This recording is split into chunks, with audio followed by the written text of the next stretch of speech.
আসসালামু আলাইকুম। আমাদের আজকের ভিডিওতে থাকবে বাংলাদেশি লেখক ও অনলাইন অ্যাক্টিভিস্ট পিনাকি ভট্টাচার্য লুৎফুজ্জামান বাবরের মুক্তির বিষয়ে যা বলেন।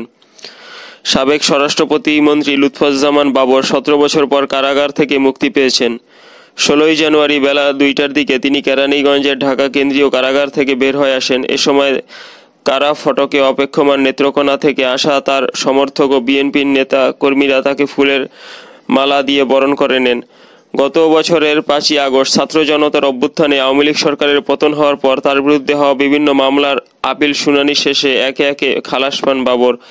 এর মধ্যে গত 23 অক্টোবর দুর্নীতির মামলায় 8 বছরের দণ্ড থেকে ও 1 ডিসেম্বর 21 আগস্ট গ্রেনেড হামলার মামলা থেকে খালাস পান তিনি।